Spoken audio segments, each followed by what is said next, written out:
성탄절을 맞아서 우리 주 예수 그리스도의 평강이 여기 계신 모든 분들과 가정이 또 우리 주양교회에 임하기를 축원합니다. 아멘. 또 온 세상에 예수 그리스도의 복음이 전파돼 세상에도 평화가 오기를 축원합니다. 아멘. 오늘은 예수님께서 이 땅에 태어나신 날을 기념하는 성탄절입니다. 예수님은 지금부터 약 2015년 전에, 더 정확히 말해서는 약 2020년 전쯤에 세상에 오셨습니다. 복음서를 보면 예수님께서 어떻게 세상에 태어나셨는지 전해주고 있습니다. 마가복음은 예수님이 어떻게 태어나셨는지를 말하지 않고 있고, 마태복음과 누가복음이 예수님의 탄생 이야기를 들려주고 있습니다. 요한복음은 예수님이 구체적으로 어떻게 탄생하셨는지에 대한 이야기보다 어떻게 태초부터 있었던 하나님이 어떻게 인간이 되셨는지에 대해서 설명해 주고 있습니다. 요한복음에 따르면 예수님은 태초부터 있었던 말씀입니다. 아멘. 신약 성경에 기록된 헬라어로 말씀을 로고스라고 합니다. 로고스는 이성 혹은 언어로 번역되는데, 성경이 말하는 태초에 있던 로고스는 우주 창조의 원리나 능력 혹은 하나님 자신을 의미한다고 볼 수 있습니다. 요한복음은 예수님이 바로 태초부터 있던 창조의 원리이자 능력이신 말씀인데 인간의 몸을 입으셨다고 말하고 있습니다. 요한복음은 이런 점에서 철학적이다고 말할 수도 있겠습니다. 마태복음과 누가복음의 이야기는 구체적입니다. 오늘은 마태복음 이야기를 중심으로 해서 말씀드리겠습니다. 예수님은 헤롯 왕 때에 태어나셨습니다. 헤롯 왕은 로마의 황제에 의해서 유대를 다스리도록 임명받은 왕입니다. 그래서 분봉왕이라고 합니다. 왕 아래에 있는 왕이죠. 일종의 영주 같은 그런 사람이라고 볼 수 있습니다.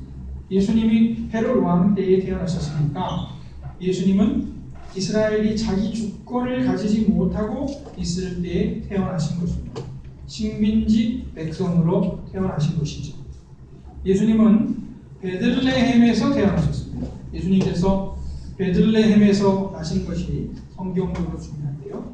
베들레헴이라는 것은 예루살렘에서 얼마 떨어지지 않은 곳에 남서쪽에 있는 마을인데, 그 베들레헴은 바로 다윗 왕의 고향입니다. 이스라엘 역사에 있어서 가장 위대한 왕으로 평가되는 왕이 바로 다윗 왕인데, 예수님께서 바로 다윗 왕이 나신 곳에서 나셨다 하는 것이죠. 구약성경은 다윗의 후손에서 그리스도가 날 것이라고 예언했고요. 이스라엘 사람들은 그리스도가 오실 것을 갈망하고 있었습니다. 따라서 예수님께서 베들레헴에 나셨다는 것은 곧 예언이 성취되었다는 것을 의미합니다. 예수님께서 태어나셨을 때 동방에서 박사들이 왔다고 했습니다. 동방이란 지금으로 말하자면 이라크입니다.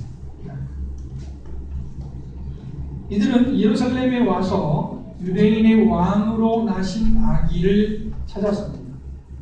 이 사람들은 하늘의 별을 보고 연구하는 사람들이었는데, 오래전부터 별을 연구하다가 왕이 나실 징조를 알아차리고 예루살렘을 찾은 것입니다.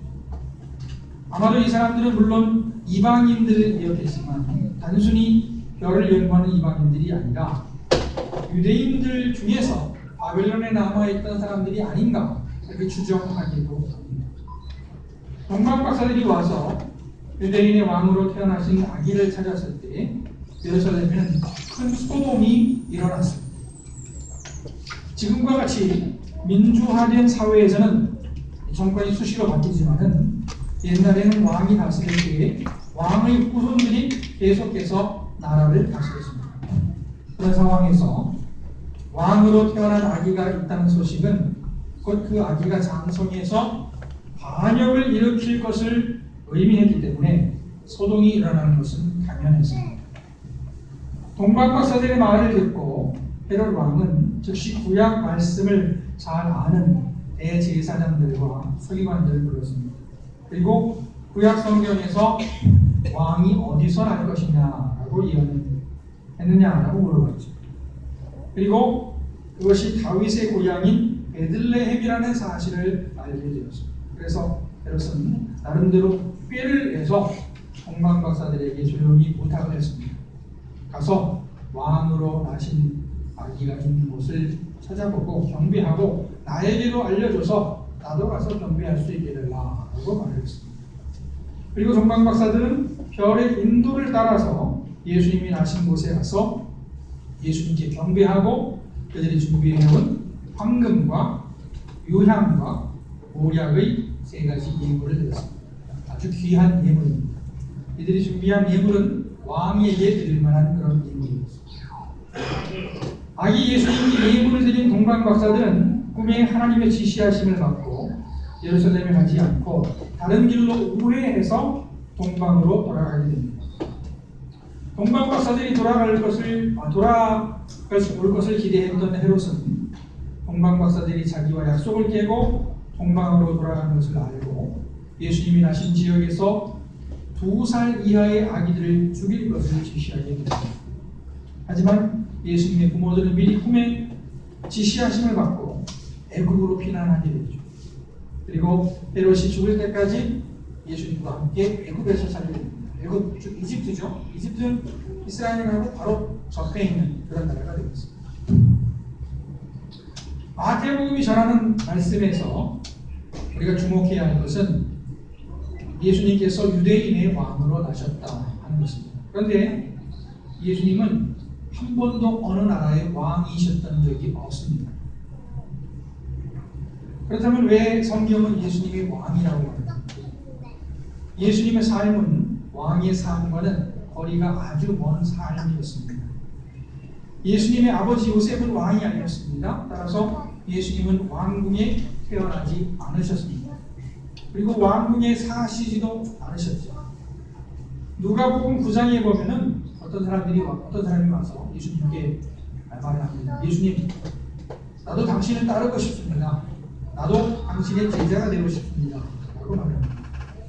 그러니까 예수님이 말씀하기를 여우도 뿔이 있고 공중에 새도 집이 있으되 인자는 머리 둘 곳이 없다.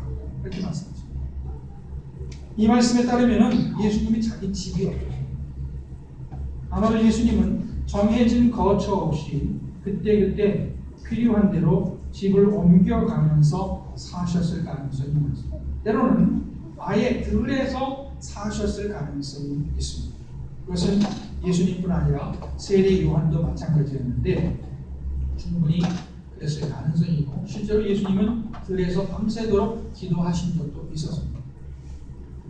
일정한 거처도 없이 지내신 분이 화려한 옷을 입으셨을 가능성은 없습니다. 사극에 보면은 왕이나 대감들은 화려한 옷을 입지.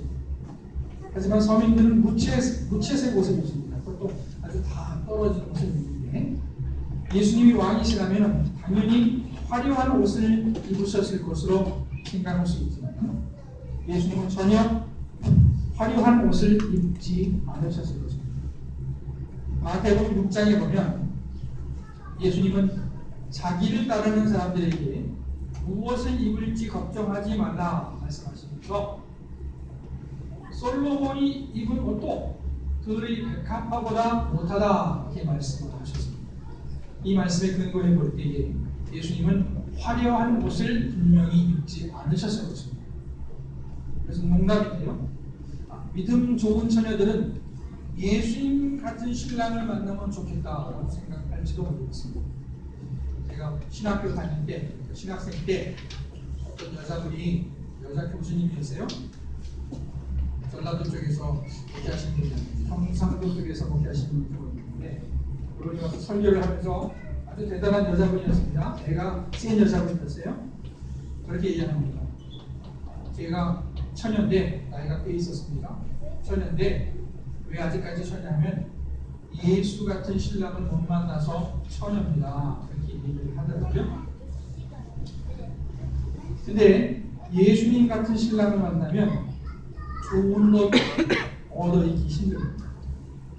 혹시 여러분 남편 중에서 여러분이 불만을 가지셔서 우리 남편은 나에게 옷도 안 해준다 생각하시면 혹시 예수님 같은 분이 아니면 다시 돌아보십니다. 일면 일리가 있습니다. 자, 왕이라면 당연히 군대를 다스려야 합니다. 어느 정권이든지 군부가 협조해야 됩니다. 그런데 예수님에게는 군대가 없었습니다. 물론 예수님의 제자들이 있었지만 핵심 제자의 숫자는 12밖에 안 됐고요. 제자들 중에는 주인이 없었습니다. 물론 수제자 베드로가 예수님이 잡히실 때에 칼을 쓰기도 했지만은 예수님이 칼을 집에 넣으라고 말씀하셨습니다. 예수님께서 돌아가시기 전에 예루살렘에 입성하시면서 어린 나귀를 타셨습니다. 이 모습도 왕의 모습과는 거리가 먼 모습입니다. 왕이라면 당연히 말을 끄는 마차를 타거나 아니면 말을 탄다면 윤기가 흐르는 명말을 탔을 것입니다. 그러나 예수님은 나귀를 타셨습니다. 마귀는 말에 비하면 너무 힘이 없고 약해 보여서 측은하기까지 한 동물입니다. 그런데 예수님은 나귀를 타셨습니다. 이상의 사실들로 살펴볼 때에 예수님은 일반적 기준의 왕은 분명히 아니셨습니다. 그러나 성경은 예수님이 왕이라고 소개하고 있습니다. 오늘 읽을 말씀에도 예수님이 왕이신 것을 말하고 있고 예수님이 돌아가실 때 죄목도 유대인의 왕이었습니다. 그러므로 성경은 분명히 예수님이 왕이라고 말하고 있는 것입니다. 그렇다면 예수님은 어떤 점에서 왕이십니까? 한마디로 예수님은 세상의 차원과는 다른 차원에서 왕이십니다. 하나님 나라에서의 왕이십니다. 요한복음 17장에 보면 예수님이 제자들을 위해서 기도하시는데요. 이렇게 기도하십니다. 내가 세상에 속하지 아니함같이 그들도 세상에 속하지 아니하였사옵나이다.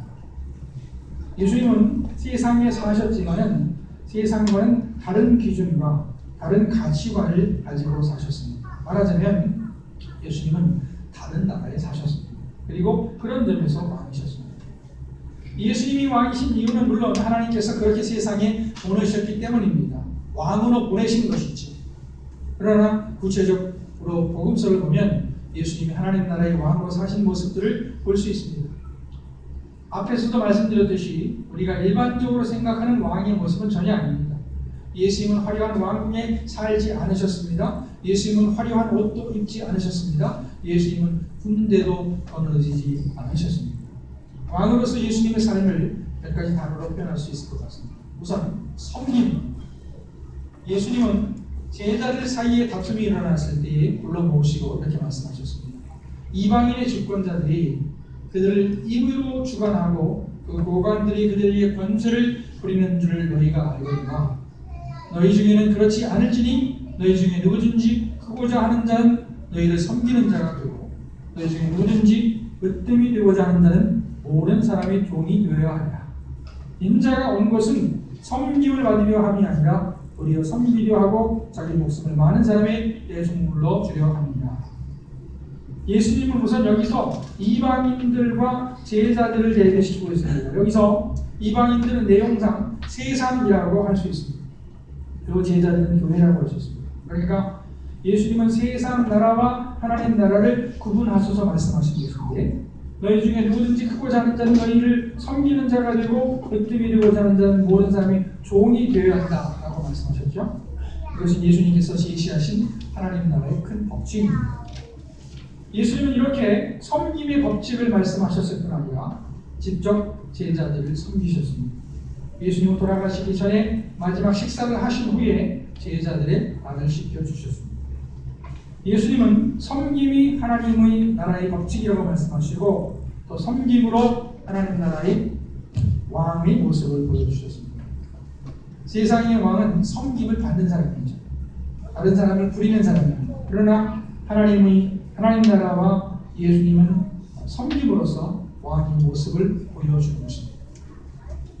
왕으로서의 예수님의 삶을 보여주는 또 다른 단어는 희생입니다. 예수님은 큰 능력을 가지고 계셨습니다. 그리고 그 능력으로 많은 사람들을 고치셨습니다. 그러나 예수님은 그것에 대한 보상을 받지 않으셨습니다. 예수님은 거저 주셨고 제자들에게도 거저 받았으니 거저 주라고 말씀하셨습니다. 예수님은 자기의 능력을 거저 주셨을 뿐 아니라 자기의 생명까지도 거저 주셨습니다. 물론 한 인간으로서 예수님의 고뇌는 매우 심각했지만 하나님의 분명한 뜻을 아셨기 때문에 예수님은 기도로서 두려움을 이기시고 자기의 생명을 내려놓으셨습니다. 왕으로서 예수님의 삶을 표현할 수 있는 단어는 당당함입니다. 예수님은 가난한 삶을 사셨지만 그렇다고 비굴한 삶을 살지는 않으셨습니다. 예수님은 당신이 필요한 것을 당당하게 요구하셨고 또 인정하셨습니다. 예를 들어서 예수님은 종려주일에 예루살렘에 입성하실 때 제자들에게 나귀를 준비하라고 말씀하셨죠. 그때 예수님은 어떤 사람이 나귀를 쓰라고 말씀을 하셨습니다. 그리고 예수님은 제자들에게 그 나귀를 풀어 가져오도록 말씀하셨습니다. 이 나귀는 그 예약된 것도 아니고 예수님 것도 아닙니다. 그냥 예수님께서 영감을 가지고 거기 가면 어떤 사람을 만날 것이다. 그리고 그 사람한테 당신 나귀를 좀 쓰겠다라고 말하라고 말씀하신 것입니다. 이것은 일종의 예수님께서 왕의 권위를 가지고 당당하게 사용하셨던 것입니다. 또 유월절 식사를 하실 때도 보면은 예수님은 어떤 사람의 방을 사용하다라고 말씀하셨습니다. 어떤 책을 보니까 예수님께서 아마도 어떤 사람에게 부탁을 해놓으셨을 것이다 그렇게 생각을 하는데 저는 그렇게 생각하지 않습니다. 예수님은 아셨고 예수님은 왕의 권위로 하나님의 권위로 그 방을 준비하도록 하신 것이고 그 말씀의 권위가 그 방을 소유한 사람에게 그대로 전달이 되어서 예수님께서 그대로 사용하실 수 있도록 하신 것이었습니다. 예수님은 당당하게 어떻게 보면 자연스럽게 그 방을 사용하셨습니다. 이것도 예수님의 왕다운 면모라고 할 수 있습니다. 아마도 예수님은 세상 만물을 자기 것으로 생각하셨을 것 같습니다. 아니 그렇게 생각하셨습니다. 세상 만물을 자기 것으로 생각하셨습니다. 물론 예수님은 세상 왕처럼 호의호식하지 않으셨지만 그렇다고 누군가 도와주기를 기대하시기보다 당당하게 요구하시고 필요한 만큼 쓰셨을 것입니다. 오늘은 기쁜 성탄절입니다. 어린 아이들은 성탄절에 어떤 선물을 기대합니다. 그래서 산타크로스를 기다리죠. 성탄절에 우리에게 주어진 선물은 물건이 아니라 바로 예수님입니다. 성탄절에 우리가 받을 최고의 선물은 예수님입니다. 예수님은 우리에게 하나님의 생명을 가져다 주시는 선물입니다. 성탄절은 예수님의 생일을 축하하는 날입니다. 그러면 우리가 예수님께 뭔가 드릴 예물이 있어야 할 것입니다. 그것은 바로 우리의 경배입니다. 왕께 드리는 경배입니다. 예수님께서 내 삶이 주인이 되어 주시기를 진심으로 바라며 드리는 경배입니다. 우리 모두 왕이신 예수님께 마음으로부터 우러나는 경배와 찬양을 돌릴 수 있기를 바랍니다. 기도하시겠습니다.